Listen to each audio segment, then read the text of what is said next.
Hi all, welcome back to The Midnight Gang by David Walliams, and we're on to chapter 24. I think we're about to find out what Tom's getting for breakfast in Lord Fund Hospital.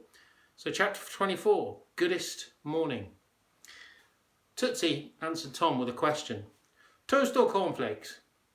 But you did say you had everything, Tootsie, replied Tom, bemused.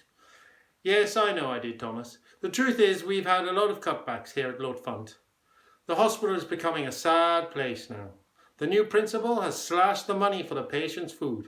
No one wants to stay here a moment longer than they absolutely have to.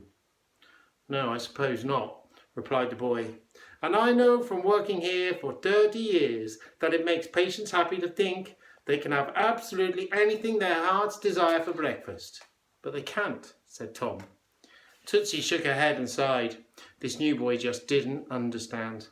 As long as the patients only ask for toast or cereal, then they can still believe they can have anything they want. They'll forget they are in an old crummy hospital that should have been demolished years ago and think that they are staying at the Ritz Hotel. Tom smiled.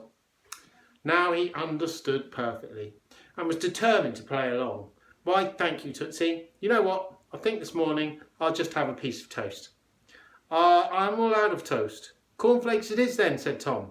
That was my first choice anyway. The boy didn't mind at all. He rather liked cornflakes. I like lashings of milk on my cornflakes, added the boy hopefully. Or would you prefer cream? Oh, yes, please. That's a shame, as I don't have any cream. Milk is fine then. I don't have any milk either. Have you ever had cornflakes with a dash of cold tea? Asked Tootsie. It wouldn't seem appealing if you had read it on a menu, but the way the lady had said it, with that musical tone of hers, made cornflakes with cold tea sound absolutely scrumptious. With a flair of MasterChef, Tootsie scattered the cornflakes from the box into a chipped green bowl with a single flick of her wrist. Then, from as high as her arm would allow, she tipped the tea urn and poured the dark brown liquid into the bowl. It splashed all over Tom's bed covers. There we are, Thomas, and I wish you the goodest of morning. Good morning. Good morning. Good morning, repeated Tootsie. Good morning, said Tom again. Good morning. Good morning. If one of them didn't stop, they could go on wishing each other good morning until the end of time. Tom had to step out of the loop, so opted for a thank you. No, thank you, said Tootsie. Thank you. No, thank you. Thank you. No, thank you. It was starting again. So the boy nodded and said nothing. Tootsie nodded back and moved on to Amber's bed.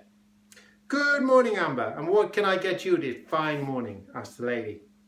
Good morning, Tootsie, and a good morning to you.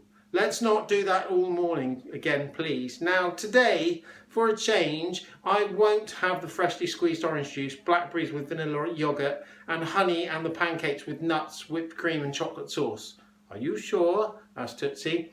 Quite sure. I think today what I really fancy is some cornflakes with, let me think, cold tea. Coming right up, Amber. As Tom tried gamely to enjoy his unusual breakfast, he noticed Tootsie lean in and whisper in Amber's ear. Children's footprints and wheelchair tyre tracks have been found in the freezer room. What? Asked Amber.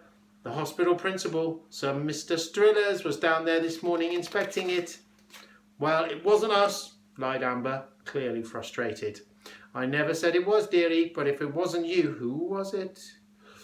I don't know, protested the girl. Look, I don't know what you children get up to after dark, but please, from now on, be careful. Thank you, Tootsie. No, thank you, Amber. No, thank you. No, thank you. For goodness sake, woman!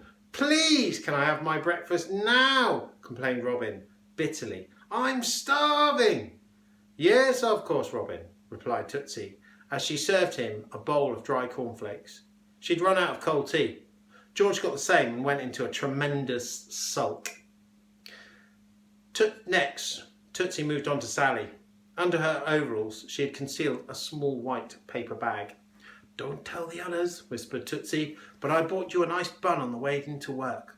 Thank you so much, Tootsie, whispered Sally. Would you like half, Tom? Tom was touched. No, thank you. You have it. You need to get your strength up. I'll have half, said George. In fact, if you want, I'll have more than half. Let Sally eat her bun, said Tom. It's okay, replied Sally. George leapt out of his bed as the girl broke it into two. There you, before Sally could say go, he had taken half the ice bun out of her hands and devoured it in one gulp. Thanks, Sally. I'm always happy to help. Tom smiled. Then his eyes turned to Matron's office. She was talking on the telephone, having a heated conversation with someone. What was that all about with Tootsie, Amber? He asked. They know someone's been down in the freezer room, replied the girl. How? Footprints, wheelchair tire marks. They're all onto us.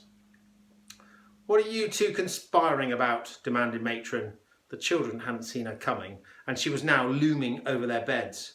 Nothing, Matron, replied Amber. Yes, absolutely nothing at all, added Tom.